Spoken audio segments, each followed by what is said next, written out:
How we doing today, folks? Hope This is Shannon Fox here, Devoted Patriots channel. I hope y'all got an opportunity to go see that live that we done earlier. Me and a bunch of other podcasters, we just sat around and basically had like a little talk show. It was pretty good. I enjoyed it. A little bit of news and a whole lot of commentary, but it was a great time, and I appreciate everybody for showing up. Just trying to support my channel and just great friends, every one of them. I appreciate every one of them for everything they do to help not just support me, but support the movement and support free speech. These are great people. If you go check that out, if you haven't, you'll see most of the people that I deal with out here in the podcast world.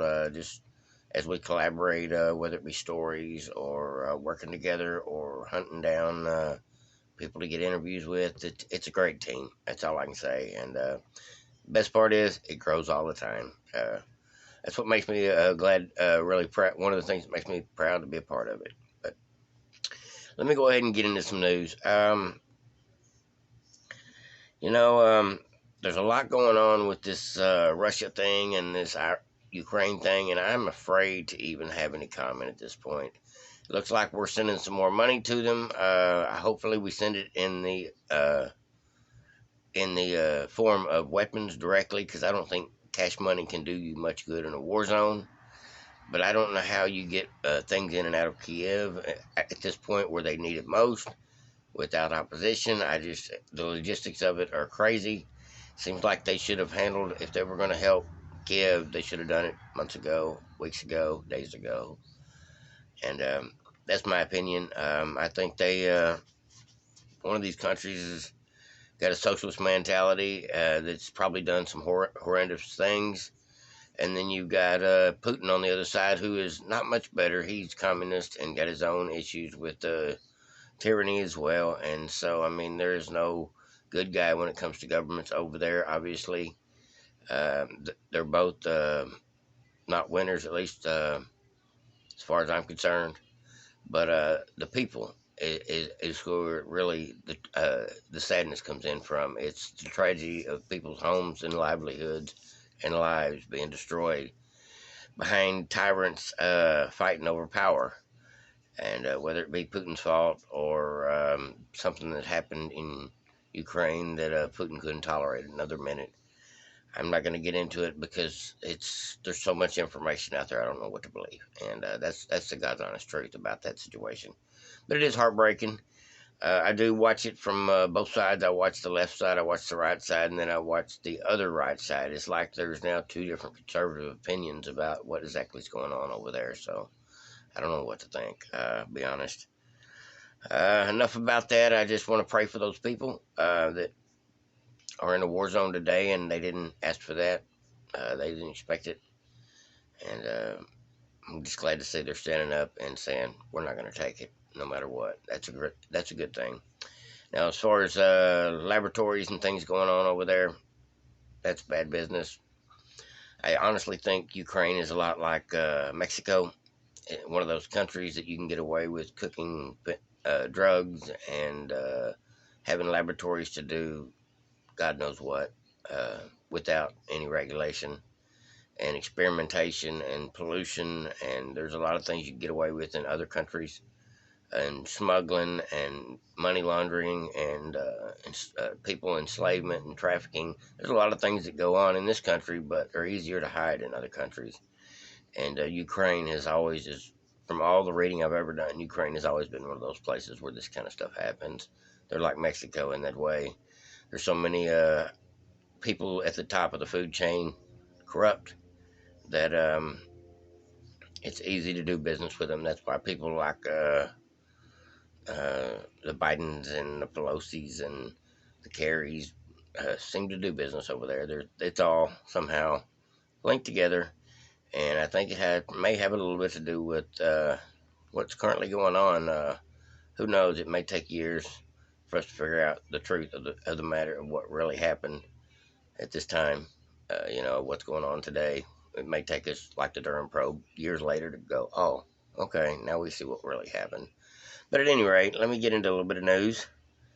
Looks like Ron DeSantis was speaking today, and he's talking about how we may flip some more seats in the Congress. It says it looks like it, or we're poised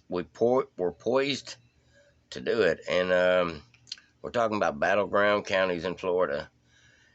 I think the people are figuring out that the Democratic ways are more expensive, more aggravating, more anti-American. I think everybody is waking up. There's going to be those diehard Democrats, but truth be known, I think everybody is finally starting to wake up. And I think maybe the gas prices alone and the fact that this war probably wasn't necessary. If we didn't have weak leadership, we wouldn't probably be in this shape. And I think most people with common sense can see that. But let me go ahead and tell you this. Speaking of common sense and things, it says Obama, Trump's, and Bush's White House doctor, the main guy that's over president's main doctor there, he demands, and this is the second time he's made a statement. This time he's demanding it. He demands Biden resign now. He says he doesn't know what he's doing. He says he don't know what's going on. He says he has no idea what's going on with Ukraine. He said he's clueless. He says he needs to resign before our country suffers anymore. And him refusing to take a cognitive test, he said that's no good either. He said, what's he trying to hide? There's an article on the Gateway Pundit, goes into a little more extensive than that, but that's basically the gist of it. Let me see, I had one more thing. They're trying, the White House and the media are trying to say that we have something called shrinkflation and spending more money on this package that they are trying to sneak through is going to somehow save the economy. This is all a lie. This is all smoke and mirrors, and about 85% of us know better. There's probably 15 or 20% of the people that don't care or just so lost they wouldn't believe it if you proved it to them. Hate that it's that way, but it is the fact. This is something I don't understand too much. The GOP has 42 members, including Mitch McConnell, that are calling for to send these planes over to Ukraine to bomb the Russians. And I kind of agree with having their support on one level because it would solve a lot of problems in a hurry. But at the same time, what it probably will do is push us into a war with Putin. And it's not really our war. Assistance is one thing, but when you go to where you're sending probably planes and having to figure out how you're going to get them there and who's going to fly them, I'm sure before it's over we will be drawn into it. And that's just my consensus. I believe in democracy everywhere, but I don't believe that America should be part of World War III over what is going on over there until we find out exactly what's really happening. Because to this day, most of the information coming out about Ukraine and stuff, like I said, is unbelievably filtered. And so, who knows what's really going on. Just got to pray for those people. I'm about out of video time on this phone here. I've done figured out it takes about 9.5 minutes and it shuts off on me. So let me just get out of here, and I just want to let everybody know.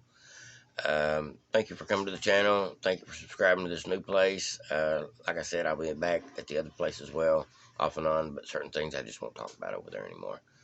Over and out, folks. Have a great one.